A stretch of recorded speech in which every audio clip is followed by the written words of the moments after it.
Sljedeće što bih htio isto tako reći da smo neugodno iznenađeni činjenicom, ono barem što mi poznajemo i znamo sa terena, da se u okviru vladajuće stranke vrše noćna dežurstva, a da zapravo nama nisu poznati detalje razlozi zbog čega, osim ovoga što smo danas čuli kod vas, kao da je sredstva javnog, kuće javnog informiranja, kao što je radio, kao što je televizija, se nalazi pod jakim oružanim stražama. A što se tiče naoružanja, nismo naoružavali HDZ-ovce. A što se tiče naoružanja, nismo naoružavali HDZ-ovce. Zbunjuje me činjenica prisustva naoružanih osoba na javnim mjestima, s obzirom na činjenicu da nam, evo vidim i danas, nisu rečeni konkretni razlozi zbog čega je to tako. Zbunjuje me činjenica prisustva naoružanih osoba na javnim mjestima, s obzirom na činjenicu da nam, evo vidim i danas, nisu rečeni konkretni razlozi zbog čega je to tako. Jednako tako, također zbunjuje činjenica zašto se oružje dijeli predstavnicima samo pojedinih stranaka i zašto se uopće oružje dijeli. Nismo naoružavali HDZ-ovce. Zašto se oružje dijeli predstavnicima samo pojedinih stranaka i zašto se uopće oružje dijeli. Nismo naoružavali HDZ-ovce.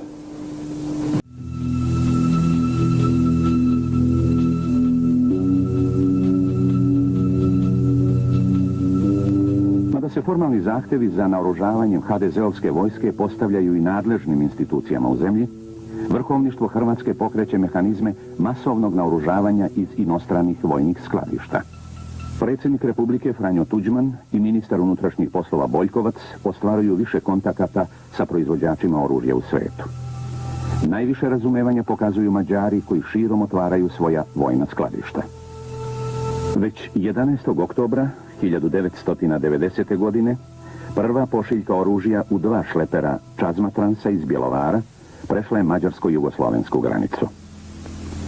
Iz 2 skladišta oružja u okolini Budimpešte upućena je pošiljka radnoj organizaciji Astra iz Zagreba. Sadržaj pošiljke 450 sanduka sa preko 4500 automatskih pušaka Kalašnikov i potrebnom količinom municije.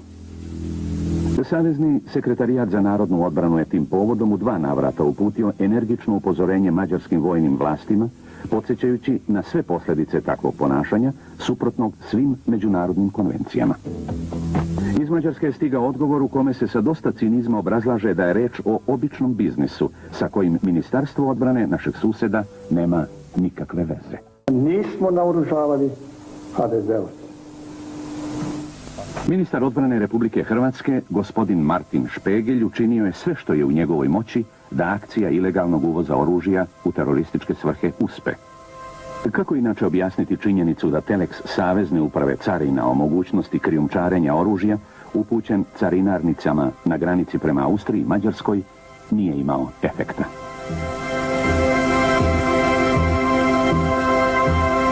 U akciji ilegalnog uvoza oružja ključnu ulogu odigrali su istaknuti funkcioneri HDZ-a i Republike Hrvatske.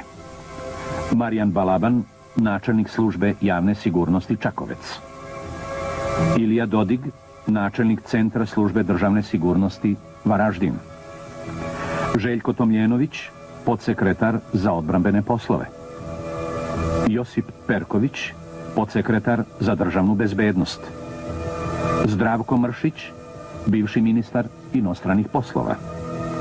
Josip Boljkovac, ministar unutrašnjih poslova Republike Hrvatske i Martin Špegelj, ministar odbrane Republike Hrvatske. A mi imamo sad naoružanih 80.000 za Kalašnikovima. A mi imamo sad naoružanih 80.000 za Kalašnikovima. A mi imamo sad naoružanih 80.000 za Kalašnikovima. Nismo naoružavali HDZ-ovce. A mi imamo sad naoružanih 80.000 za Kalašnikovima. Zašto se oružje dijeli predstavnicima samo pojedinih stranaka i zašto se uopće oružje dijeli. Nismo naoružavali HDZ-ovce. Ljudi moji, pa mi smo s njima u ratu. ratu s njima. S kim? Sa vojskom, ljudi moji. Pa mi smo s njima u ratu. Mi smo u ratu s njima. S kim? Sa vojskom, ljudi moji. Pa mi smo s njima u ratu. Mi smo u ratu s njima. S kim? Sa vojskom. Ministar Špegelj smatra da veoma dobro poznaje petu vojnu oblast.